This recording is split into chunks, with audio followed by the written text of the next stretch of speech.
So I'm going to ask a young person question, mainly because my daughter kind of said something. I thought, oh, I'll ask Brad about this.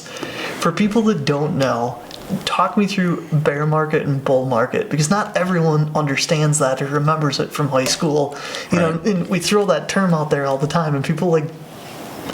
Recently, I even talked to another person. They're like, I don't actually know what the difference is. Right. Yeah, a bear market, which we are in, is a 20% decline in the market. And so, you know, as of the end of today, we're down 30%. So we are in a bear market when it comes. Sure. Just telling you that things aren't very pretty with it, you know, when you're looking at the stock market. And the bull market's the flip side of that, that all of a sudden you got the strong. We're up 20%. Yeah, you got the strong bull market. And we've been in a bull market, you know, for the last 8 or 9 years. And so. It just keeps getting better and better. But when you go back and you look at the S&P long term, everything cycles in an average about 5 years. Okay. And so we've been, and I've been wrong. I've been saying, hey, this thing's long in a tooth, this thing's long in a tooth, this thing's long in a tooth at some point. And I kept on being wrong year after year because we're over that 5-year mark, right? And so here we are.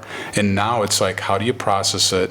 How are you going to handle it? And if you have a job and you're working or you don't need your funds, it's fine. Just leave it be there and see if you can put together some pennies and put some more money to work if you can stomach that risk.